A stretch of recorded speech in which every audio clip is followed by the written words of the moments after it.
Q-Tricks. Learn, practice, achieve.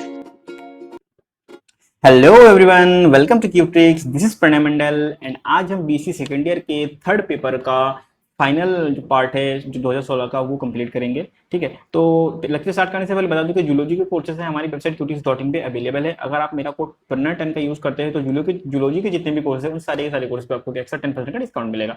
तो चलिए start करते हैं हमारा आज का जो लेक्चर है वो। और अगर आपको ये लेक्चर कहीं से भी अच्छा लगता है, तो अगर कहीं से हेल्पफुल लगता है तो please do hit the like button. अगर आपकी कोई क्वेश्चन है, आपकी कोई क्वेरी है तो प्लीज हमारे कमेंट सेक्शन में बताइए। ठीक, तो स्टार्ट करते हैं। जो हमारा क्या है, जूलॉजी का पेपर थर्ड सेकेंड ईयर का है हमारा 2016 का। और यूनिवर्सिटी कौन सी यूनिवर्सिटी का पेपर कर रहे हैं हम यहाँ पे? कुमार यूनिवर्सिटी। देखिए, अब जो हम पहला इससे पहले जो कहते हैं पार्ट 1, पार्ट 2 एंड पार्ट 3 हमने किया था, तो उसमें क्या कहते हैं हमने क्वेश्चन नंबर 5 तक हमने वहां पर तक कंप्लीट कर चुके थे। अगर आपने वो अभी तक नहीं करा है तो वो वाले देख लीजिए। ठीक है, अगर आपको उसमें कुछ समझ नहीं आया तो प्लीज कमेंट सेक्शन में बताइए या फिर हमारे डाउट सेक्शन में डाउट पूछ लीजिए। ठीक, तो चलिए स्टार्ट करते हैं ज़्यादा टाइम वेस्ट ना करते हुए। तो क्या हमारा क्वेश्चन क्या है हमारा कि describe the development and function of foetal membrane in chick. देखिए, अगर फीटल मेम्ब्रेन की बात करें तो फीटल मेम्ब्रेन क्या होता है? अगर मैं बात करूं यहाँ पे फीटल मेम्ब्रेन की, फीटल मेम्ब्रेन, ठीक है, फीटल मेम्ब्रेन। अब अगर मैं फीटल मेम्ब्रेन की बात करता हूँ तो फीटल मेम्ब्रेन के बारे में अगर ऐसे बात किया जाए तो क्या होता है? Membranes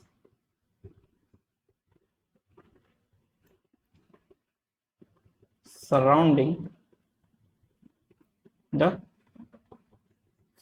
the foetus. आप इसको ऐसे भी लिख सकते हैं या फिर इसको आप ऐसे भी लिख सकते हैं। ठीक है, तो membrane surrounding the foetus. Foetus मतलब एम्ब्रियो। मतलब अगर कोई एक एम्ब्रियो है, जैसे चिक एम्ब्रियो है, सपोजिटली ये है आपका चिक एम्ब्रियो है हमारा। ठीक है, तो यहाँ पे क्या होगा, इसके सराउंडिंग में यहाँ पे सबसे एक आउटर लेयर होगी।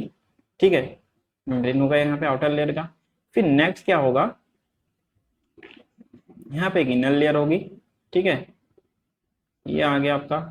ठीक, यहाँ पे क्या होगा, एक अपन नेक्स्ट आएगा यहाँ पे क्या कहते हैं, योग सैग वाला रीजन जिसे बोलते हैं हम। यहाँ पे आ जाएगा एक, और एक यहाँ पे और एक लेयर आ जाएगा। ठीक है, और यहाँ पे बीच में यहाँ पे क्या होगा आपका, अगर मैं यहाँ पे थोड़ा सा इसको रेड कलर से बना देता हूँ तो यहाँ पे क्या होगा आपका,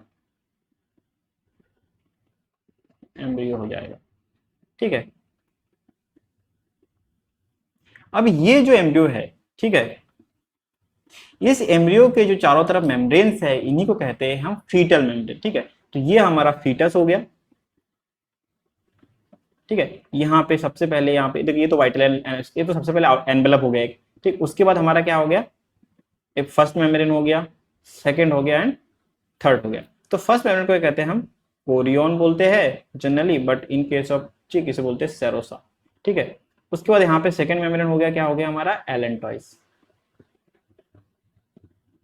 चलिए, एलेंटॉइस पता है क्या होता है, जो एक सैक है, फिर क्या कहते हैं, एक्स्ट्रा एम्ब्रियोनिक स्पेस, जो ये वाला स्पेस है, यहाँ पे जो स्पेस है, ठीक है, एक्स्ट्रा एम्ब्रियोनिक स्पेस से ही ओरिजिनेट होता है। ठीक है, तो इसलिए सबसे लास्ट में इसका डेवलपमेंट होता है। हमारे यहाँ पे मेन कंसर्न क्या है, डेवलपमेंट है, क्योंकि फंक्शंस तो हमने इससे पहले वाले लेक्चर में भी कवर कर रखा है। ठीक है, तो हम जहाँ पे पढ़ते हैं फंक्शंस के बारे में पढ़े, लेकिन डेवलपमेंट हमने बहुत एक बार भी अभी तक क्या कहते हैं उसको कंसिडर नहीं करा है। तो डेवलपमेंट के बारे में हम इस वाले लेक्चर में थोड़ा सा कंसिडर करेंगे। ठीक है, तो क्या है कि हम सबसे पहले कोरियोनिक मेम्ब्रेन, फिर एलेंटॉइस मेम्ब्रेन, फिर उसको एक और मेम्ब्रेन कवर करके रख रही है, उसका नाम क्या है हमारा, एमनियन। ठीक है, और जो इस पूरे यहाँ पे फिल किया हुआ है, यहाँ पे ये वाला जो एरिया है, ठीक है, ये वाला जो एरिया यहाँ पे इनमें, सॉरी ये वाला एरिया बोल रहा हूँ, ये वाला जो एरिया है यहाँ पे, ठीक है, ये वाला एरिया, ठीक है, हमारा यॉर्क रीजन। ठीक है, तो यॉर्क रीजन कहाँ पे रहता है, यॉर्क सैक में। ठीक है, तो ये हमारा क्या हो गया, ये चार हमारे पास क्या कहते हैं, मेम्ब्रेन बोल दीजिए या फिर फीटस के सराउंडिंग बोल लीजिए, जो क्या कहते हैं उसको कवर कर रखते हैं, उसको प्रोटेक्ट करते हैं, उसका रेस्पिरेशन में मदद करते हैं, उसके एंडोक्राइनोलॉजी को क्या कहते हैं हेल्प करते हैं, क्या कहते हैं उसके सारे के सारे क्या कहते हैं एक्सक्रीटरी वर्क को वहाँ पे कंप्लीट कर रहे होते हैं। तो इसी के साथ हम क्या कहते हैं, तो सबसे पहला जो स्टार्ट करते हैं हम क्या कहते हैं, जो सबसे कॉमन, जो सबसे पहले जो बनता है उसी से करते हैं डेवलपमेंटल स्टेज में। अगर बात करें तो सबसे पहले कौन सा बनता है हमारा, एओक्सक बन रहा होता है। ठीक है, तो एओक्सक बन रहा होता है सबसे पहले। तो जब हम एओक्सक बन रहा होता है सबसे पहले, तो यहाँ पे सबसे पहले हमारा पहला मेम्ब्रेन क्या है हमारा, योग। ठीक है। yolk sac क्या होता है, सबसे पहले मैं ऐसे बात करता हूँ, ये कहाँ से बन रहा होता है, ये ब्लास्टोडर्मल मार्जिन है, ब्लास्टोडर्मल मार्जिन से डेवलप होता है, ये ब्लास्टोडर्मल मार्जिन से डेवलप हो रहा होता है। इसमें क्या होता है, जब एक्सेस या फिर क्या कहते हैं yolk of the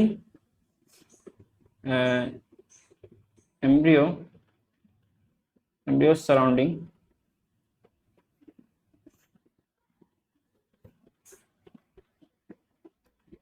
yolk of the embryo surrounding when at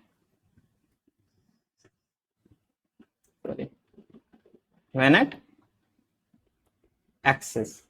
अब देखिए एग सैक की बात मैं इसलिए कर रहा हूँ, देखिए ऐसे भी होते हैं जिनमें कहते हैं योग नहीं होता है, ठीक है, ऐसे भी हमको एग मिलेंगे जिनको हम बोलते हैं, उन एग को कहते हैं जिनमें योग नहीं मिलता, उनको बोलते हैं कि हम एलिसाइथल, ये याद रखिएगा, ठीक है, एलिसाइथल, ठीक है। तो एग कमांड के अकॉर्डिंग क्या कहते हैं, एक होता है एग, ऐसा भी एग होता है जिनमें कहते हैं एलिसाइथल, इसीलिए यहाँ पे इस टर्म को यूज किया गया है कि egg of the embryo surrounding when at excess, मतलब क्या है कि जो एग है वो जब एक्सेस अमाउंट में वहां पे अवेलेबल होता है। तो ब्लास्टोडर्मल मार्जिन से क्या होता है, एक फोल्डिंग निकलती है, जो ये ब्लास्टोडर्मल मार्जिन लिखा मैंने, तो इस ब्लास्टोडर्मल मार्जिन से क्या होता है, ब्लास्टोडर्मल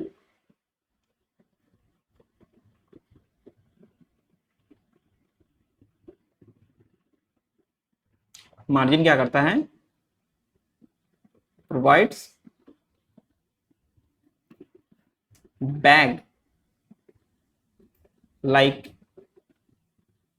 membranous structure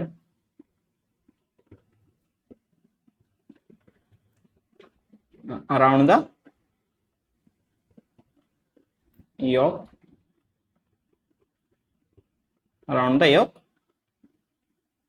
रीजन। मतलब क्या है कि ब्लास्टोडर्मल मार्जिन से क्या होता है कि जो योक रीजन है उसके चारों ओर क्या कहता है, एक मेम्ब्रेनस बैग टाइप का ये क्या कहते हैं हम स्ट्रक्चर बन जाता है, और उसी को कहते हैं क्या, हम उसी को कहते हैं हम योक सैक। अब देखिए योक सैक का काम क्या होता है, अगर मैं ऐसे बताऊं, मैं ज्यादा फंक्शन के बारे में ज्यादा डिटेल में बताऊंगा नहीं, इसका मेन काम होता है क्या होता है, नरिशमेंट या फिर क्या कहते हैं न्यूट्रिशन प्रोवाइड, ठीक है, न्यूट्रिशन प्रोवाइड कराता है, ठीक है, प्रोवाइड्स न्यूट्रिशन फिर क्या नरिशमेंट प्रोवाइड कराता है वो एम्ब्रियो को, इसका मेन काम यही होता है, ठीक है। और ऐसा होता है कि जैसे कि अब एम्ब्रियो को फुल्ली डेवलप होने तक, ठीक है, और उसके बाद अगर क्या कहते हैं थोड़ा एग रह जाता है, तो वो उसका वो क्या हो जाता है, जो एक्सेस जो लास्ट वाला एग रह जाता है वो क्या काम करता है, वो बन जाता है हमारा स्मॉल इंटेस्टाइन, ठीक है, ये क्या होता है स्मॉल इंटेस्टाइन में इनकॉर्पोरेट हो जाता है, क्या होता है यहाँ पे स्मॉल इंटेस्टाइन में हमारा क्या कहते हैं incorporated in to small intestine. समझ गया आप यहाँ पे योग सैक कैसे बनता है कि ब्लास्टोडर्मल मार्जिन से क्या कहते हैं, जब एक्सेस योग होता है तो एग को क्या कहते हैं स्टोर करने के लिए एक मेम्ब्रेनस लेयर डेवलप होती है, उसी मेम्ब्रेनस लेयर को या फिर उसी मेम्ब्रेनस बैग को कहते हैं हम योग सैक कहते हैं। योग सैक जब एम्ब्रियो पूरी तरह से डेवलप हो जाता है, तो पूरी तरह से डेवलप होने के बाद उसमें जो क्या कहते हैं हमारा बचा खुचा क्या कहते हैं योग रह जाता है, वो क्या होता है हमारे स्मॉल इंटेस्टाइन में क्या कहते हैं इनकॉर्पोरेट हो जाता है। ठीक हो गया, तो ये हमारा फर्स्ट हो गया। अब सेकंड हमारे पास क्या है, एमनियन बोला मैंने। अब बात है कि अगर मैं यहाँ पे एमनियन बोलता हूं तो एमनियन के साथ दो चीजें एक साथ डेवलप हो रही थी, ठीक, एक साथ भी बोल सकते हो आप या फिर क्या कहते हैं साइमल्टेनियसली, ठीक है। तो एमनियन एंड सेरोसा, इसको कॉमन हम क्या बोलते हैं कोरियन, ठीक है। तो एमनियन का फंक्शन आपको पता है, ये क्या इसका काम क्या होता है, शॉक एब्जॉर्बर, शॉक एब्जॉर्बर बोल ले देते हैं, यहाँ पे क्या कहते हैं protection from outside outer environment, ठीक है, ये हो गया shock absorber, protection from outer environment. वही अगर मैं सेरोसा की बात करूं तो ये रेस्पिरेशन में काम कराता है, कुछ हद तक एक्सक्रीशन में काम कराता है, ठीक है, कुछ हद तक इसलिए बोलना क्योंकि मेजर जो मेन काम होता है नाइट्रोजन वेस्ट को एक्सक्रीट करने का काम होता है वो एलेंटॉइस का होता है, इसलिए मैंने कहा कुछ हद तक ये क्या कहते हैं हेल्प करता है एलेंटॉइस को एक्सक्रीशन में। उसके बाद क्या कराता है ये हमारा क्या कहते हैं सॉरी एंडोक्राइन फंक्शन को भी ये कहता है रेगुलेट कराता है। तो सेरोस का काम ये सारी चीजें हो गई, ठीक है। तो other than excretion and protection, वैसे ये तो कोरियन भी एक टाइप का कहते हैं, कोरियन भी क्या कहते हैं हमारा प्रोटेक्शन प्रोवाइड कराता है, ठीक है, प्रोटेक्शन प्रोवाइड करता है जो मेन, बट जो प्रोटेक्टिव लेयर जो मेन जो प्रोटेक्टिव लेयर होती है वो कौन सी होती है हमारी एमनियन होती है, ठीक है। तो मैंने अभी थोड़ी देर पहले डायग्राम भी बनाया था, तो डायग्राम में क्या कहते हैं जो ये वाला जो जस्ट एम्ब्रियो के बाहर जो क्या कहते हैं हमारे पास यहाँ पे मैंने सेंटर में रेड कलर का एम्ब्रियो बनाया था, अभी थोड़ा सा बैक करके देख लीजिए, तो क्या कहते हैं जो ये वाला लेयर था जस्ट एम्ब्रियो के चारों तरफ ये वाला एम्ब्रियन बनाया था, यहाँ पे जो स्पेस था खाली स्पेस था, यहाँ पे क्या भरा होता है हमारा, यहाँ पे खाली स्पेस नहीं होता है, यहाँ पे तो हमारा जुड़ा होता है, ठीक है। यहाँ पे जो खाली स्पेस होता है इस चीज को क्या करता है हमारे ये भरा होता है एमनियोटिक फ्लूइड के साथ। तो एमनियोटिक फ्लूइड क्या करता है प्रोटेक्ट करता है। तो मेजर जो हमारा प्रोटेक्टिव लेयर है जो शील्ड है वो कौन होता है हमारा एमनियन होता है। सीरोसो का मेन काम होता है रेस्पिरेशन एंड एंडोक्राइनोलॉजी, ठीक है। तो यहाँ पे आप देखिए क्या कहते हैं अब एमनियन का डेवलपमेंट कैसे होता है, अगर मैं ऐसे बात करूं, ठीक है। तो सबसे पहले क्या कहते हैं डेवलपमेंट ऑफ एमनियन देख लेते हैं। एमनियन का डेवलपमेंट एक ही साथ कर लेंगे, ठीक है। तो एमनियन का डेवलपमेंट क्या होता है, ठीक। सबसे पहले होता है क्या हमारा यहाँ पे, अरे एक सेकेंड, सबसे पहले होता है हमारा क्या कहते हैं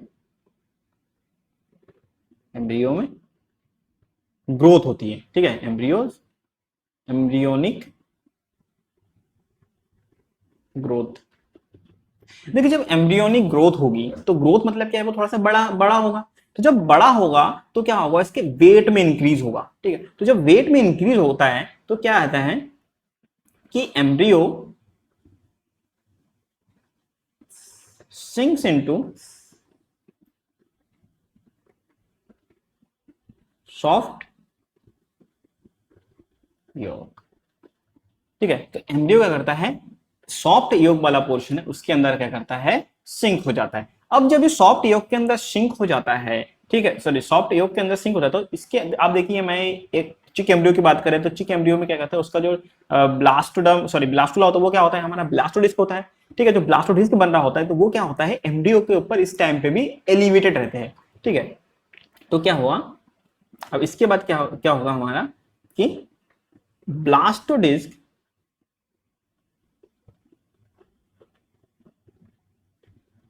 remains elevated over एम्ब्रियो। अब जब ब्लास्टोडिस्क यानी कि जो चिक का ब्लास्टुला है जो ब्लास्टोडिस्क वो कहते हैं एम्ब्रियो के ऊपर एलिवेट रहता है, ऊपर फैला हुआ रहता है, ठीक है। जब वो उसके ऊपर फैला रहता है तो क्या होता है 30 घंटे के इंक्यूबेशन पीरियड के बाद 30 आवर्स के इंक्यूबेशन पीरियड के बाद क्या होता है कि यहाँ पे हमारा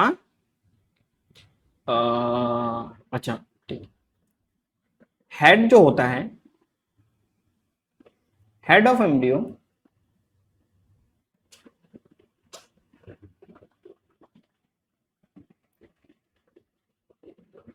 sinks into underlying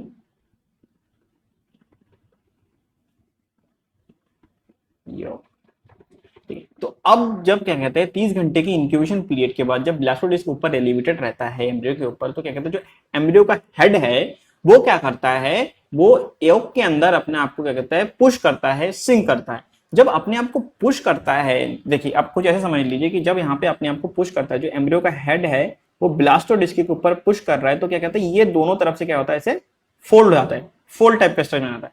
तो इस यहाँ पे क्या होता है अब यहाँ पे एक फोल्ड टाइप का स्ट्रक्चर बनता है कुछ जैसे ये सपोज कर लीजिए ये एम्ब्रियो का स्ट्रक्चर है तो ये जैसे इसके अंदर बीच में सेंटर में प्रेशर लगा तो कुछ टाइप का ऐसे ऐसे थोड़ा बंद हो गया, ठीक है। आपको दिखा नहीं होगा हाथ मेरा मैं ऐसे बना देता हूँ कि सपोजिटली ये एक लेयर है सिंपल सा, ठीक है।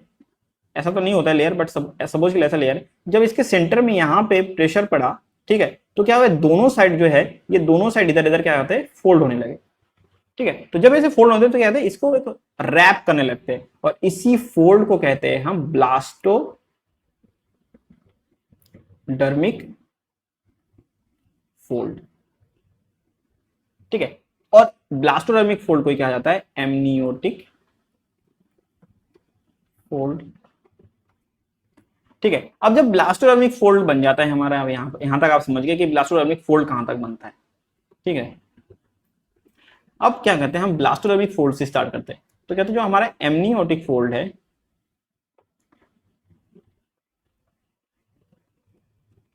एमनियोटिक फोल्ड है, अब वो एमनियोटिक फोल्ड क्या होता है, कवर्स द हेड। ऐसा मैंने भी देखा, बताया आपको कि कवर कर लेता है, तो कैसा कैसे कवर कर लेता है। तो अब क्या होता है, जो कवर करता है हेड, नाउ क्या कहते हैं, now lateral ends start to expand.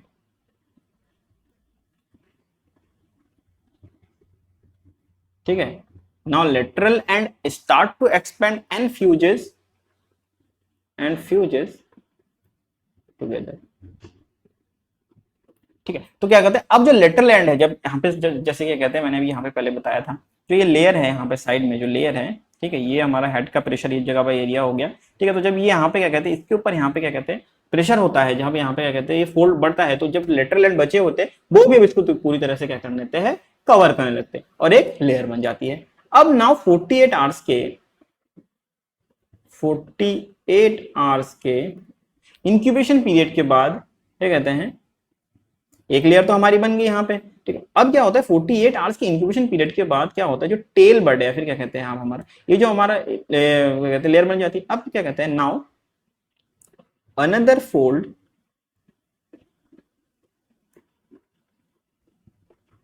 Start from tail bud. ठीक है। तो मतलब इसका एक्सिस क्या होगा हमारा, टेल बर्ड मतलब पोस्टेरो एंटीरियर एक्सिस। पोस्टेरियो एंटीरियर मतलब क्या है कि टेल से हेड तक बनेगा और वहां पे एक हमारा ये कहते हैं लेयर बन जाता है। अब जब ये दोनों लेयर बन जाते हैं, एक लेयर हमारा ये बन गया जो टेल से हेड आया और एक ऊपर से, अब ये दोनों लेयर क्या कहते हैं, fuses together. Both layer fuses together.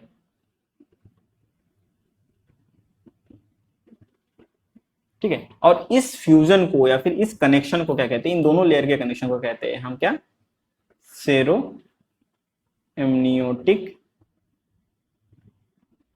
Connection. Sero amniotic connection हो गया। अब ये याद रखिएगा, जब सेरो एमनियोटिक कनेक्शन हो जाता है, तो सेरो एमनियोटिक कनेक्शन के टाइम पे क्या होता है, हमारे एमनियोटिक फ्लूइड में दो लेयर बन जाती है। ठीक है। तो आफ्टर सेरो एमनियोटिक कनेक्शन, या फिर इसके लिए एमनियोटिक कनेक्शन ही बोल लेते हैं ना, इजी रहेगा। वैसे बोला जाता है इसको सेरो एमनियोटिक कनेक्शन। ठीक है। तो after the fusion of layers, amniotic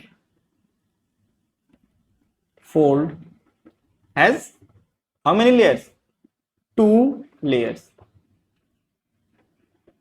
ठीक है। अब क्या कहते हैं, फ्यूजन हुआ, फ्यूजन होने के बाद जो एमनियोटिक फोल्ड है उसके बाद दो लेयर है। ठीक है। अब जो दो लेयर है, दो में से एक लेयर है हमारा क्या, इनर लेयर। ठीक है। और एक लेयर क्या है हमारा, आउटर लेयर। जो इनर लेयर है इसको बोलते हैं हम एमनियन, जो आउटर लेयर है इसको हम बोलते हैं सेरोसा। और इसको बनने में अराउंड 72 एचआर्स लगते हैं। ठीक है। और ये हमारा 48 एचआर्स में बन जाता है। ठीक है। एग इंक्यूबेशन पीरियड के भी साथ साथ हम देख लेंगे। ठीक है। तो इनर लेयर बन जाता है हमारा एमनियन, आउटर लेयर बन जाता है सेरोसा। ठीक है। समझ गए हम। सेरोसा का जो आउटर होता है एक्टोडर्म होता है, इनर होता है मेसोडर्म होता है। एमनियन का आउटर मेसोडर्म होता है और इनर एक्टोडर्म होता है। तो इस टाइप से वहां पे क्या कहते हैं, एक्टोडर्मिक लेयर बन जाता है, इसके अंदर जो सेल बने होते हैं। अब जब यहाँ पे सेल बन गए, हमने क्या कहते हैं फंक्शन के बारे में बता दिया मैंने सबसे पहले स्टार्टिंग करने से पहले। अब क्या कहते हैं, नेक्स्ट बचा हमारे पास क्या है, अब है एलेंटॉइस। ठीक है, अगर हम बात करूं यहाँ पे एलेंटॉइस, देखिए जो क्या कहते हैं हमारा जो कोरियन का डेवलपमेंट कंप्लीट कौन सी आर में हुआ था, हमारा 72 आर में हुआ था। तो एलेंटॉइस का डेवलपमेंट जस्ट जैसे वो कंजक्शन, जैसे वो जंक्शन बन जाएगा, सॉरी क्या कहते हैं हमारा कोरियन और एमनियन का जंक्शन बन जाता है, उसी जंक्शन से एलेंटॉइस क्या करता है, जो एक्स्ट्रा एम्ब्रियोनिक स्पेस है उसी में क्या कहते हैं अपने आप को डेवलप करा लेता है। ठीक, तो क्या होता है कि एलेंटॉइस का काम क्या होता है, काम बता देता हूं सबसे पहले तो मैं इसको। तो इसका काम क्या होता है, जो नाइट्रोजनस वेस्ट मैनेजमेंट, मैंने पहले ही बताया आपको कि इसका काम क्या होता है, एक्सक्रीशन का काम होता है। ठीक है, तो नाइट्रोजनस वेस्ट मैनेजमेंट यही हुआ हमारा एक्सक्रीशन, एक्सक्रीटिव प्रोडक्ट यही होता है। ठीक है, एलेंटॉइस का काम क्या आता है, ये हो गया। अभी बनता कैसे है कि जब 72 आवर्स में हमारा क्या कहते हैं जंक्शन बन जाता है, allantois amniotic and chorionic junction है। ठीक है, तो फ्रॉम सेरियोम्नियोटिक जंक्शन जो है हमारा, तो from the connection from the amnion and Korean connection और वेंट्रल, एक सेकेंड इसको ना, और वेंट्रल डाइवर्टिकुलम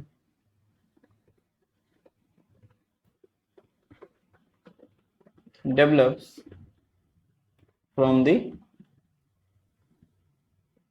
hindgut। ठीक है, तो वेंट्रल जो जंक्शन है, वो जो कनेक्शन है या फिर जो जंक्शन है, वहां से कहते हैं वेंट्रल डाइवर्टिकुलम बनता है, डाइवर्टिकुलम बनता है और वो हिंडगट से बन रहा होता है। अब यही क्या कहता है आगे जाके, it expands between yolk sac, amnion and Korean. ठीक है, और इसी को क्या कहते हैं हम, एलेंटॉइस। ठीक हो गया, तो एलेंटॉइस कैसे बनता है हमारा, ऐसे बनना होगा, इसका फंक्शन क्या है, ये हो गया। ठीक है, तो यहाँ पे हमारा क्वेश्चन नंबर 6 यहीं पे कंप्लीट होता है। ठीक है, देखिए डिटेल, इससे ज़्यादा डिटेल में अगर आपको यहाँ पे नहीं बता सकते हैं हम, क्योंकि ये बहुत लंबा बन जाएगा लेक्चर फिर। ठीक है, इसलिए क्या कहते हैं आपको एक्सक्लूसिव अगर क्लासेस चाहिए तो आप प्लीज़ हमारे क्या कहते हैं वेबसाइट पे जाइए, चेकआउट करिए हमारा qtix.in पे। ठीक है, और अगर कुछ एक्स्ट्रा ऐसे चाहिए तो आप क्या कहते हैं कॉमेंट में बता सकते हैं, कोई सजेशन हो, आपके कोई क्वेरी हो तो आप हमारे कॉमेंट सेक्शन में बता सकते हैं। ठीक है, एंड लाइक भी करते रहिएगा अगर आपको अच्छा लगा यहाँ तक है आप साथ में तो। ठीक है, चलिए स्टार्ट करते हैं। नेक्स्ट क्वेश्चन क्या है हमारा, draw fully labelled section of an avian egg and describe its development up to primitive stage. ठीक है, देखिए अब कभी मैं ऐसे बताऊंगा क्या कहते हैं, अगर मैं क्या कहते हैं चलो क्या कहते हैं वेल लेवल्ड सेक्शन तो बना देंगे हम। ठीक है, डेवलपमेंट ऑफ प्रिमिटिव सिस्टम्स क्या कहते हैं प्रिमिटिव स्टिक भी हो जाएगा। बट मैंने क्या कहते हैं इससे लास्ट वाले क्लास में क्या बताया था कि व्हाट इज प्रिमिटिव स्टिक मैंने बताया था, है ना। ठीक है, तो वो चीज आपने क्या कहते हैं दिमाग में रखनी है। ठीक है, क्योंकि मैंने उसमें हैंसन नो भी बता रखा है। ठीक, तो इसलिए मैं थोड़ा कम डिटेलिंग में जाऊंगा, क्योंकि बार बार एक ही चीज बताना फिर वो भी अच्छा नहीं लगता। ठीक है, तो आपने क्या कहते हैं वो वाले वीडियो में वहां पे देख लीजिए, वहां पे मैंने बता रखा है एक बार आपको। ठीक है, यहाँ पे बताऊंगा मैं, ऐसा नहीं कि यहाँ पे बिल्कुल नहीं बताऊंगा, लेकिन उतना डिटेल में नहीं बताऊंगा। ठीक, तो draw fully labelled section of an avian egg and describe it. तो पहले डेवलपमेंट ऑफ प्रिमिटिव स्टिक देख लेते हैं, उसी से क्या कहते हैं हमारा क्या कहते हैं समझ में आ जाएगा, क्या कहते हैं हमारा सॉरी एवियन एग का समझ में आएगा। ठीक, तो सपोज क्या कहते हैं इसमें जो भी काम होता है, कोई भी क्या कहते हैं जब इंक्यूबेशन पीरियड स्टार्ट होती है, ठीक है, इंक्यूबेशन पीरियड जब स्टार्ट होती है, तो इंक्यूबेशन पीरियड स्टार्ट होने के बाद क्या होता है कि जो सारा का सारा काम क्या होता है, वो मैटरनल जीन्स होते हैं, उसी जीन्स के सिग्नलिंग के ऊपर डिपेंडेंट रहते हैं। ठीक है, तो ये पूरा का पूरा जो प्रिमिटिव स्टिक का डेवलपमेंट होता है वो किस पे डेवलपमेंट डिपेंडेंट रहता है, एक जीन है हमारा मैटरनल जीन जिसे बोलते हैं VG1। ठीक है, जो VG1 हमारा जीन है, सॉरी 1 तो कुछ 7 सा लग रहा है। ठीक है, VG1 हो गया हमारे पास, एक जीन हो गया मैटरनल जीन। ठीक है, अब ये मैटरनल जीन कौन से जीन्स को क्या कहते हैं हमारा क्या कहते हैं आगे एक्टिवेट कराता है, सर इससे पहले थोड़ा सा कहते हैं मैटरनल जीन्स को कौन एक्टिवेट करता है ये देख लेते हैं। ठीक है, तो मैटरनल जीन्स को जो एक्टिवेट करते हैं वो कौन होते हैं हमारे WNT। ये कल भी पढ़ा था हमने, WNT एक हैजॉक पाथवे होता है। ठीक है, तो WNT जीन जो होता है वो कहते हैं VG1 जीन को कहते हैं वो एक्टिवेट कराता है। अब इसको कंट्रोल कौन करता है या फिर इसको ब्लॉक कौन करता है, इसको ब्लॉक करता है हमारा DKK1 जीन।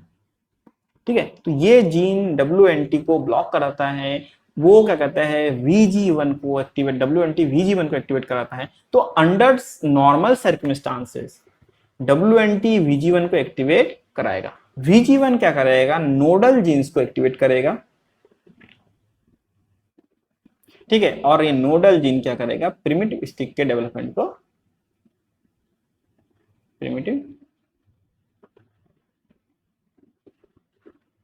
स्टिक के डेवलपमेंट को यहाँ पे आगे बढ़ाएगा। अब जो यहाँ पे एक्टिवेट कराता है, सर ये कलर कौन सा आ गया, यहाँ पे जो एक्टिवेट कराता है ये यहाँ पे सबसे पहले जो दो हमारे पास फाइब्रोब्लास्टिक ग्रोथ फैक्टर है। ठीक है, तो फाइब्रोब्लास्टिक ग्रोथ फैक्टर 8 एंड 4 ये इसको एक्टिवेट करते हैं। अब इसको कौन ब्लॉक करता है, इस प्रोसेस को ब्लॉक करता है हमारा BMP2 एंड 4। अब BMP2 4 एंड 7 भी होता है। ठीक है, अब इसको कौन कंट्रोल करता है, देखिए ये चीजें आप थोड़ा सा ध्यान दीजिए, सिंपल सा मैं हल्के हल्के बता दे रहा हूँ आपको, इसमें ज्यादा डिटेल में सिग्नलिंग में बताऊंगा तो आप तो डर जाओगे। जैसे मैंने तो सिंपल पाथवे में है, मुझे जहां से सिर्फ सिंपल पाथवे जो लगा मैंने वो स्टेप से आपको यहाँ पे बता रहा हूँ।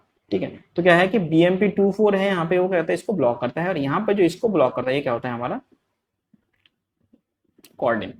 तो जब डेवलपमेंट होता है प्रिमिटिव स्ट्रीक का, तो सबसे पहले जो क्या कहते हैं जो मैटरनल जीन आती है, सबसे पहले वो कौन सी जीन आती है, VG1 होता है। वो सबसे पहले एक्टिवेट कैसे होता है हमारा WNT से, WNT कंट्रोल कैसे होता है हमारा DKK1 जीन से। VG1 जब एक्टिवेट होता है तो वो कौन से जीन में बदल जाता है, उसको कौन से जीन को एक्टिवेट कराता है, नोडल जीन को। नोडल जीन क्या करता है, जब FGF8 एंड FGF4 का क्या कहते हैं उस पर इफेक्ट होता है तो वो कहता है प्रिमिटिव स्ट्रीक बनाता है। अब देखिए BMP2 BMP4 का रोल क्या है, इसमें ब्लॉक करने का रोल किस लिए है, ताकि कहते हैं एक्टोपिक प्रिमिटिव स्टिक ना बने, एक्टोपिक एमडीओ ना बने, मतलब कि एक्स्ट्रा एमडीओ ना बन जाए। ठीक है, तो इसीलिए जब एक बार बन जाता है तो BMP2 और BMP4 क्या करता है उस चीज को ब्लॉक कर देता है। और टिल द प्रिमिटिव स्टिक, मतलब जब तक प्रिमिटिव स्टिक नहीं बनता है तब तक कॉर्डिन BMP2 BMP4 BMP7 को क्या करते हैं होल्ड पे रखता है। ठीक है, तो इस टाइम से पूरी की पूरी फंक्शनिंग चल रही होती है। ठीक, और जब ये BMP2 BMP4 आएगा तो FGF8 इस पे क्या कहते हैं इफेक्ट नहीं कर पाएगा, ये चीज याद रखिएगा। ठीक है, तो इस टाइप से प्रिमिटिव स्ट्रिंग बनता है। अब इसी से क्या कहते हैं हमारी बायलेटरल सिमेट्री बन रही होती है, बायलेटरल सिमेट्री बनती है इसी से। ठीक है, और इसी से हमारा क्या कहते हैं एमडीओ का डेवलपमेंट, सॉरी एमडीओ का डेवलपमेंट हो रहा होता है, मतलब कि जर्म लेयर का डेवलपमेंट हो रहा होता है। जर्म लेयर जो है, जर्म लेयर है, उसका डेवलपमेंट यहाँ पे हो रहा होता है। ठीक है, यहाँ पे आपने सिग्नलिंग पाथवे समझ गए, प्रिमिटिव स्टिक के बनने की प्रिमिटिव सिग्नलिंग पाथवे समझ गए। अब इसके डेवलपमेंट को थोड़ा देख लेते हैं। ठीक है, तो प्रिमिटिव स्टिक जब बनती है तो इसको थोड़ा डायग्राम से ही समझ लेते हैं पूरा। ठीक है, ज्यादा हम इसमें डिटेल में लिखने पढ़ने में नहीं जाते हैं। ठीक है, तो इस थोड़ा सा डायग्राम बना लेता हूँ मैं हल्का सा। ठीक है, सबसे नीचे क्या हो गया हमारे यहाँ पे थोड़ा सा एओक वाला रीजन हो गया। ठीक है, एपीब्लास्ट बना दिया यहाँ पे थोड़ा सा। ठीक है, एपीब्लास्ट क्लियर हो गया, सॉरी यहाँ पे हमारा क्या हो गया है, हाइपोब्लास्टिक लेयर हो गया। ठीक, अब इसमें क्या होता है हमारा एपीब्लास्टिक क्या होता है, कॉलर सिकल सेल यहाँ पे होता है, ये क्या करते हैं यहाँ पे अराइज हो जाते हैं। ठीक, और कॉलर सिकल सेल अराइज होकर यहाँ पे क्या होता है, यहाँ पे कंडेंस स्ट्रक्चर बनाते हैं। ठीक, इसको थोड़ा डबल ट्रिपल लाइनिंग कर देते हैं, नहीं तो समझ में नहीं आएगा। ठीक है, यहाँ पे ये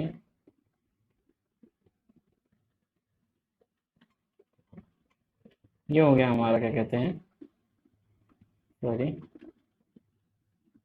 और ये हो गया हमारा हाइपोब्लास्ट।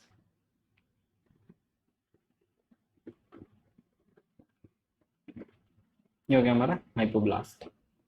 ठीक, ये देखिए सिंपल सा, थोड़ा सा मतलब टेढ़ा बेढ़ा डिजाइन है, बट आप समझ जाओगे।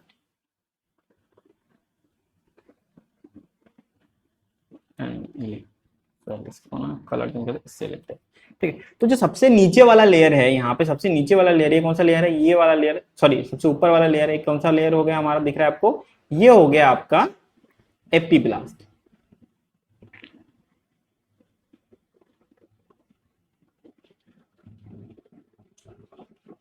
मैंने इसको सबसे नीचे वाला लेयर इसलिए बोला है क्योंकि जो ये वाला लेयर होता है, यही वाला लेयर होता है, यहाँ पे होता है पी, पोस्टीरियर एंड, ये होता है हमारा एंटीरियर एंड। ठीक है, तो एपिब्लास्ट हो गया, एपिब्लास्टिक लेयर हो गया, ये हमारा हाइपोब्लास्ट हो गया। ठीक है, ये हमारा हाइपोब्लास्ट हो गया। ये जो सेल है, ग्रोइंग सेल, ये क्या हो गया हमारे कॉलर सिकल सेल। ठीक है, collar sickle cell, sickle cell इसलिए बोलते हैं क्योंकि इसका डिजाइन सिकल टाइप का होता है। ठीक है, इसमें कुछ ज्यादा साइंटिफिक कुछ है नहीं। यहाँ पे जो ब्लैक कंडेंस वाला दिख रहा है आपको, ये है हमारा हैंसन नोड। ठीक है, ये जो येलो सेक्शन है, ये हमारा क्या है, हमारा यॉर्क रीजन है। ठीक है, यहाँ पे जो ये वाला एरिया है, ये क्या है, हमारा एक्स्ट्रा एम्ब्रियोनिक स्पेस है। ठीक है, ये जो ब्लैंक स्पेस दिख रहा है आपको व्हाइट कलर का, ये हमारा क्या है, एक्स्ट्रा एम्ब्रियोनिक स्पेस है। तो एक्स्ट्रा एम्ब्रियोनिक स्पेस में क्या होता है, दो चीज होती है, एक होता है डार्क पिगमेंटेड, एक होता है लाइट पिगमेंटेड। ठीक है, अब जो डार्क पिगमेंटेड होता है वो क्या होता है, हमारा कॉलर सिकल सेल की साइड होता है। ठीक है, मैं थोड़ा सा यहाँ पे बना देता हूँ। ठीक है, तो यहाँ पे थोड़ा डार्क पिगमेंटेड है ये वाला पोर्शन। ठीक है, देखिए ये जो ब्लैक कंडेंस एरिया है, ये क्या हमारा हैंसन नोड हो गया है, जो कि काम करता है डीएलबी की तरह, जो हमने कल ही बताया था आपको।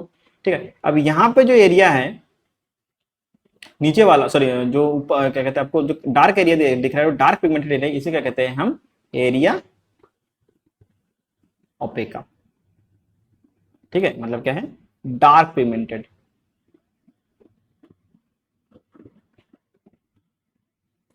ठीक है, और यहाँ पे क्या होगा हमारा एरिया पेल्यूसिडा। ठीक है, जो कि होता है हमारा क्या होता है, लाइट पिगमेंटेड। ठीक है, तो कॉलर सिकल सेल हो गया, एपिब्लास्ट हो गया, हैंसन नोड हो गया, हैंसन नोड हो गया। ठीक है, हाइपोब्लास्ट हो गया ऑन यॉर्क हो गया। अब इसके बारे में थोड़ा सा सिग्नलिंग के बारे में आपने आपको बता दिया हमने वहां पे। ठीक है, इसलिए हम थोड़ा सा यहाँ पे लिख देते हैं। तो सबसे पहले क्या है कि प्रिमिटिव स्टिक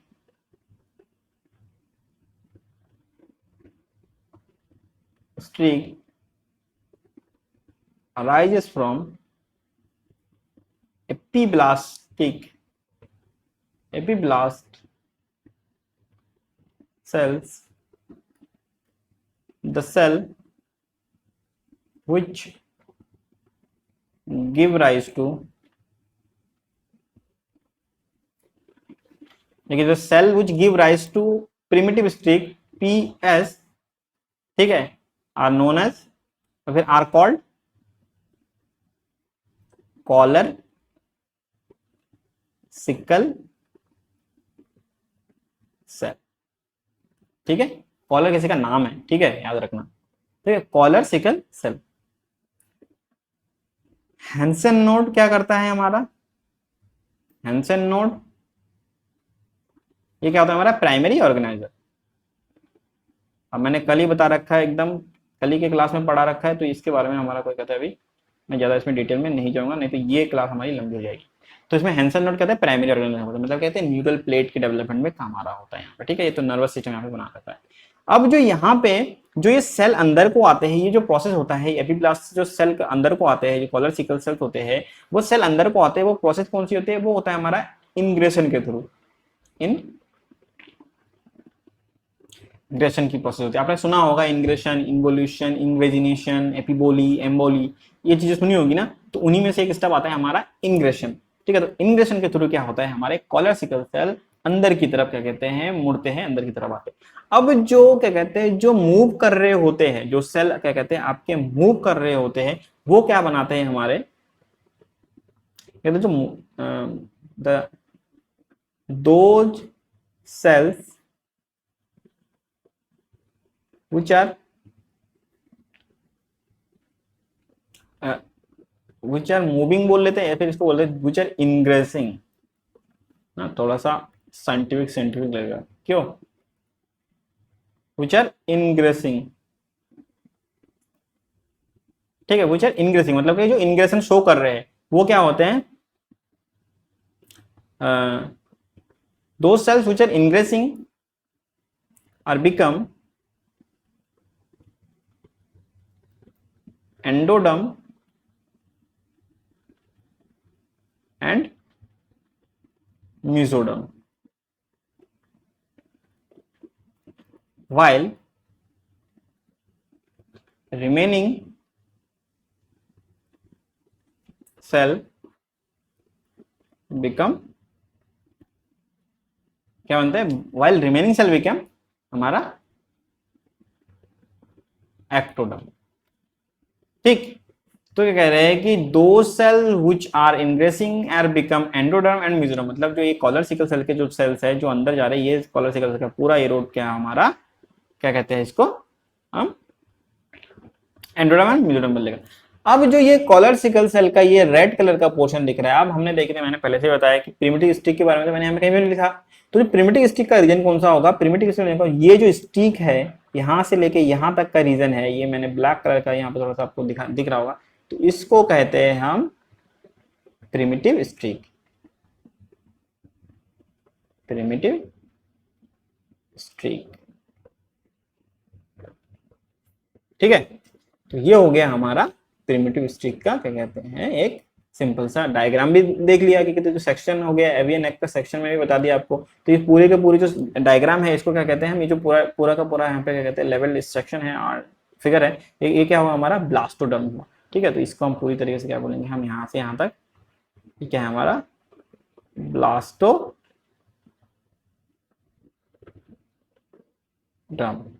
ऑफ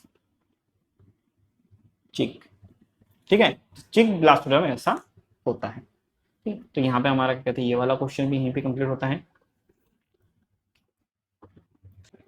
अब नेक्स्ट क्वेश्चन है हमारा क्या कहते हैं कि modern techniques of sericulture and it's economic importance, ठीक। तो देखिए मॉडर्न कल्चर अभी जैसे बात करते हैं हम यहाँ पे मॉडर्न टेक्निक्स की बात करें, जो भी बात करें तो पहले हम समझ लेते हैं सेरिकल्चर होता क्या है। सेरिकल्चर देखिए दो क्वेश्चन है, 7th क्वेश्चन में दो क्वेश्चन है, क्या है हमारा डेयरी फार्मिंग एंड सेरिकल्चर। तो दोनों के दोनों देखिए सिमिलर है क्योंकि ये कुटीर उद्योग है, दोनों के दोनों मतलब क्या कहते हैं जो क्या कहते हैं नॉर्मल बिजनेस काम में आते हैं। तो ये हमारा आता है अप्लाइड जूलॉजी में, ठीक है। तो अप्लाइड जूलॉजी या फिर जूलॉजी की स्टडी से आप कभी कभी ऐसा सोचते कि यार जूलॉजी में मतलब ऐसे बायोलॉजी पढ़ दिया तो उसमें क्या कर लेंगे डॉक्टर साइंटिस्ट, नहीं, ये चीजें भी कर सकते हैं, बिजनेस कर सकते हैं आप, बहुत सारी चीजें करते हैं, उन सभी चीजों में आप कहते हैं हेल्प कर सकते हैं, एग्रीकल्चर फील्ड में आप हेल्प कर सकते हैं। तो जूलॉजी सिर्फ ये नहीं है कि आप क्या कहते हैं कुछ मेडिकल लाइन में चले जाए, जूलॉजी का लाइन आप कहते हैं एग्रीकल्चर फील्ड में आपको बहुत ज्यादा मिलेगा, आपको जूलॉजी बोल दीजिए, बोटनी बोल दीजिए, ठीक। तो सेरिकल्चर होता है, सेरिकल्चर क्या होता है हमारा silk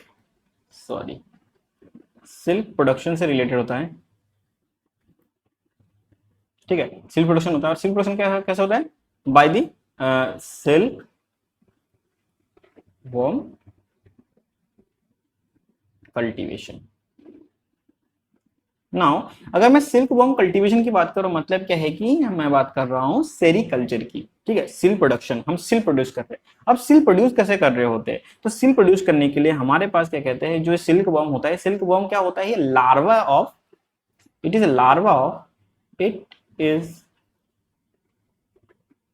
is the larva of silk moth। जो कॉमन जो सिल्क मॉथ यूज किया जाता है उसका नाम क्या है, साइंटिफिक नेम अगर बात करो तो बॉम्बिक्स मोरी, ठीक है। और ये फीड किस पे करता है हमारा मलबेरी लीव्स पे, ठीक है। अब यहां तक हम समझ गए। अब क्या कह रहे हैं कि जब हम इसकी बात करते हैं यहाँ पे, ठीक है, तो जो इसके स्टेप्स होते हैं, स्टेप में सबसे पहले जो होता है क्या कहते हैं यहाँ पे देखिए जो क्या कहते हैं इसमें जो लार्वा स्टेज होता है, लार्वा को हम इसमें देखिए इंसेक्ट में होती है मेटामॉर्फोसिस। मेटामॉर्फोसिस क्या होता है, लार्वा से पहुंचता है हमारा प्यूपा, जो कि बंद होता है हमारा कोकून में, ठीक है, और उससे बनता है हमारा एडल्ट। अब अगर आप मेटामॉर्फोसिस से थोड़ा सा जानते हो मेटामॉर्फोसिस को, तो उसमें ये होता है, तो ये कोकून होता है, ये कोकून हमारा मेन होता है जो सिल्क प्रोड्यूस करता है, ठीक है।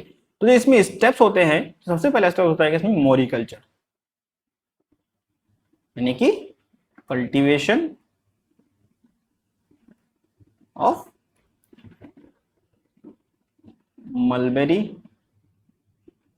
लीव्स, ठीक है, कल्टीवेशन ऑफ मलबेरी लीव्स। ये किसमें, ये कितने एरिया में कर सकते हैं, जैसे जो जनरली जो काम करते हैं ना, तो मलबेरी के जो प्लांट होते हैं अराउंड 300 टू 400 एकड़ में होते हैं। 300 टू 400 एकड़ का एक अराउंड प्लांट लगा होता है, ठीक है। और जिसमें कि छोटे छोटे किसानों के पास होता है वो 4, मतलब मिनिमम क्या कहते हैं 4 एकड़ तक उनका क्या कहते हैं सभी के पास होता है, ठीक है। तो 4 एकड़ तक ऑन एवरेज सभी के पास, हर एक फार्मर के पास होता है वहां पे आपके पास मलबेरी का प्लांट। अब मलबेरी प्लांट से क्या करते हैं हम, मलबेरी लीव्स लेते हैं,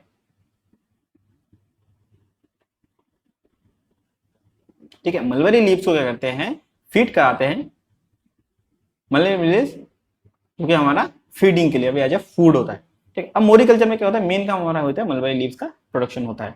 अब इसके बाद क्या होता है, सेकेंड जो इसमें आता है, इसके बाद होता है हमारे पास रियरिंग, ठीक है। अब रियरिंग कराते हैं जब हम फीड कराते हैं,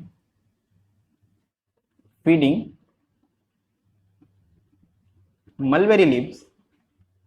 तो जब मलबेरी लीव्स को फीड कराते हैं, तो मलबेरी लीव्स को फीड करने के बाद क्या कहते हैं, ये जो सिल्क या फिर ये कोकून बनता है, ये जो कोकून स्टेज है, ये जो कोकून स्टेज है, कोकून जो बनता है वो किसका बनता है, ये मलबेरी लीव्स के क्या कहते हैं, उसी के क्या कहते हैं फाइबर से बन रहा होता है, उसी के रेशे से बना रहा होता है, ठीक है। तो ये कोकून बनाता है, मतलब एक छोटा घोंसला बनाता है, ठीक है, जिसके अंदर वो क्या करता है अपने आप को प्यूपल स्टेज में क्या कहते हैं होल्ड पे रखता है, ठीक है। तो इसी कोकून को क्या कहते हैं हम, और जब फीड कराते हैं, नाउ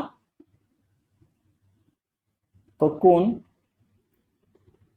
is developed, ठीक। और अराउंड 1 एकड़ की बात करें, अगर हम यहाँ पे अराउंड 1 एकड़ की अगर बात करें, तो कहते हैं अराउंड 240 केजी, जनरली 240 केजी तक का क्या कहते हैं आपको कोकून मिलता है एक बार। और ये साल में अराउंड 4 से 8 टाइम क्या करते हैं आप इसको, 4 से 8 बार क्या कहते हैं इसको आप प्रोडक्शन ले सकते हैं इसके, ठीक है। तो इसके बेनिफिट यही होते हैं कि ये मल्टीपल टाइम इसकी यूज करते हैं, ठीक है। 1 एकड़ में अराउंड 240 केजी एक बार में देता है वो, ठीक है। तो अगर 4 से 8 टाइम की बात कर रहे हैं हम यहाँ पे, तो 240 केजी बहुत होता है हमारे जनरल अगर बात करें तो, ठीक। अब ये रियरिंग हो गई, रियरिंग के बाद हमने क्या करना है, अब है हमारा, अब इसके बाद क्या होता है हमारा रीलिंग। रीलिंग मतलब क्या है कि अब कोकून, सॉरी देखिए जब कोकून से एडल्ट बन गया तो कोकून तो वहीं पे रह गया, तो उस कोकून को क्या करते हैं, अब इसको करते हैं cocoon now cooked in water. अब वाटर में कुक करने का मतलब क्या है कि the gum to be extracted, मतलब जो कोकून जो बना हुआ है, जो गम से बना हुआ होता है, जो चिपचिपा पदार्थ से बना होता है, तो वो चिपचिपा जो मटेरियल है वो क्या होता है कुक करने पे चला जाता है, और वो क्या कहते हैं जो रेशे आते हैं, फाइबर बनते हैं, जो वो फाइबर जो सिल्क होता है वो कहते हैं उससे अब अलग होने लगते हैं, तो इसमें क्या होता है रीलिंग होते हैं। अब इसी को क्या करते हैं दोबारा से क्या करते हैं, इसको रील कराते हैं, रील बनाते हैं, मतलब क्या कहते हैं इसको अनफोल्ड करते हैं कोकून से, और इसी अनफोल्डिंग को क्या कहते हैं हम रीलिंग कहते हैं, ठीक है। Now unfolding of silk fibre, unfolding of silk fibre is railing, ठीक है। और इसके बाद आता है हमारे ट्विस्टिंग, ठीक है। देखो ट्विस्टिंग में क्या होता है, ट्विस्टिंग में हम करते हैं क्या कि जो हमारे पास अनफोल्डेड सिल्क फाइबर है इसका हमने गुच्छा बनाया, अब इसको क्या करते हैं फिर से कुक करते हैं, अगेन कुक करते हैं वाटर में, कुक इन वाटर, ठीक है, इनकी बॉयल करते हैं इसको वाटर में, ताकि एक्स्ट्रा गम जो बचा है उसको जो रिमेनिंग गम है वो भी चले जाए।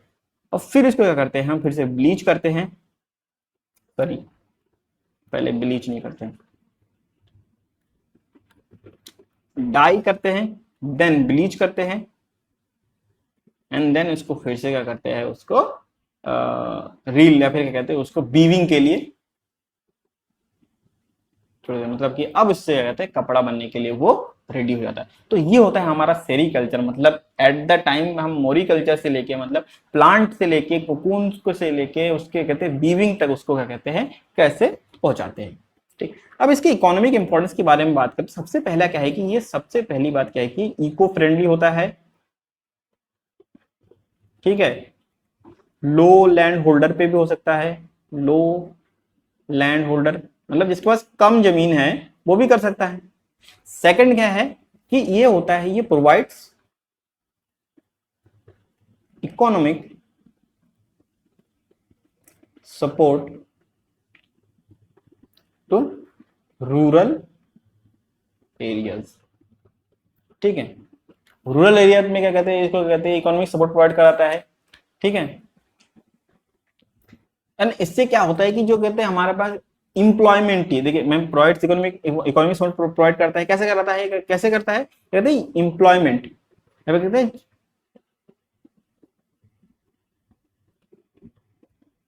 ये कहता है इंप्लॉयमेंट प्रोवाइड करता है, जॉब प्रोवाइड करता है, रोजगार प्रोवाइड करता है। ठीक है, जो जितनी भी अनएम्प्लॉयमेंसी है वो उसको यहाँ पे खड़ा कराता है। अब इसके और एक बेनिफिट है क्या है, ये वुमन फ्रेंडली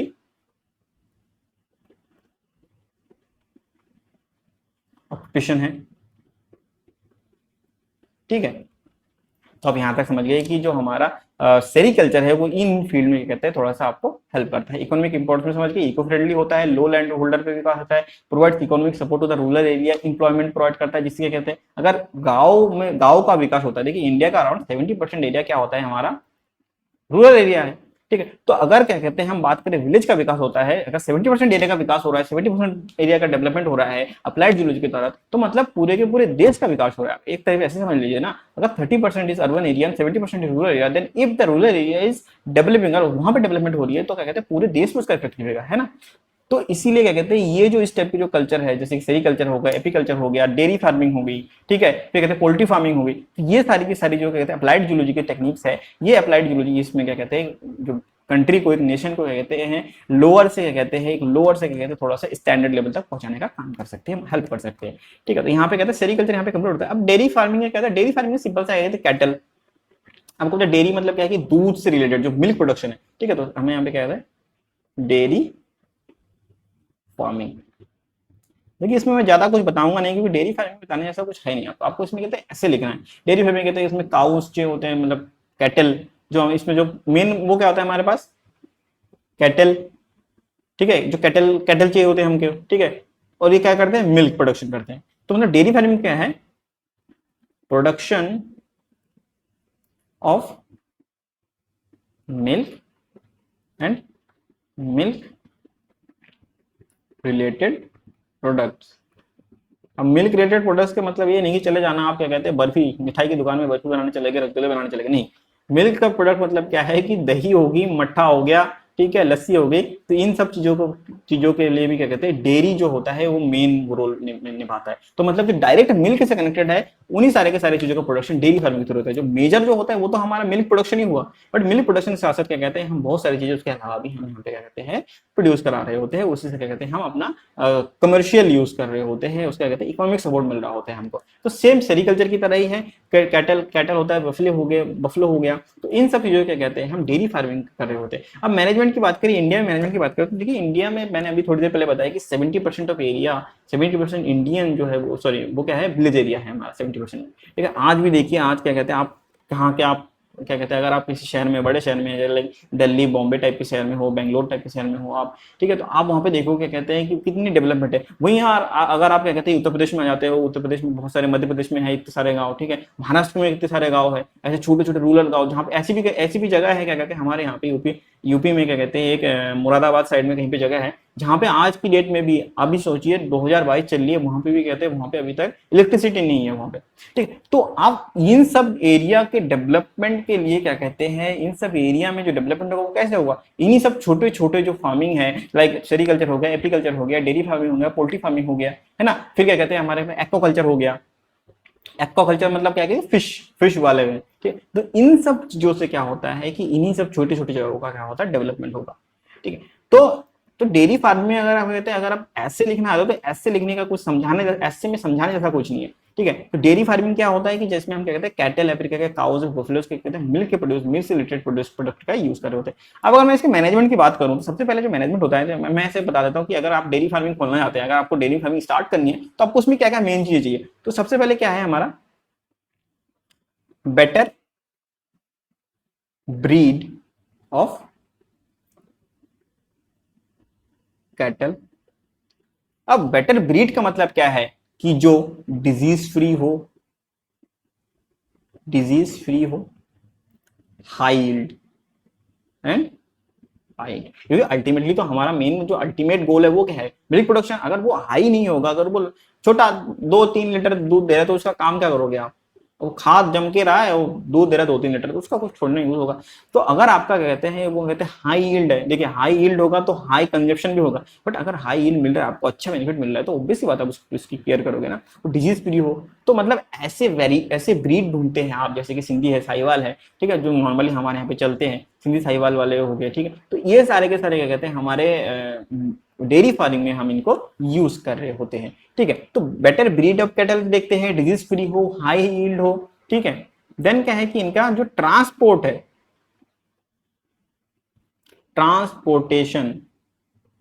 ट्रांसपोर्टेशन बड़ा ही इंपॉर्टेंट चीज है। देखिए ट्रांसपोर्टेशन बहुत ज्यादा इंपॉर्टेंट है कि अगर आप कहीं पे डेयरी फार्म में डेयरी कर रहे हो तो वहां पे ट्रांसपोर्टेशन की सुविधा बहुत अच्छे से अवेलेबल है, ठीक है। अब ट्रांसपोर्टेशन के बाद क्या होता है कि जब आप क्या कहते हैं डेयरी ओपन कर रहे हैं या फिर डेयरी फार्म के में आप जा रहे हैं, तो वहां पे क्या होता है कि वहां पे स्वच्छता, साफ सफाई, क्लीनिंग। तो डेयरी फार्म को मैनेजमेंट में होता है, सबसे पहले क्या है कि वहां पे आपको चाहिए हेल्दी एनवायरनमेंट, ठीक है। तो मतलब क्या है, आपको यहाँ पे चाहिए एक clean and healthy environment. Okay, तो यहाँ पे हो गया हमारा क्या कहते हैं डेयरी फार्मिंग के बारे में मैंने आपको थोड़ा थोड़ा बता दिया। देखिए इसमें ज्यादा इसलिए नहीं बता रहा हूं मैं, क्योंकि इसमें आपको समझाने जैसा तो जो है वो मैंने बता दिया, बट इसके बाद आपको कहते हैं ऐसे लिखना है, और ऐसे लिखना मतलब कि आपको निबंध लिखना है, ऐसे मतलब ऐसे।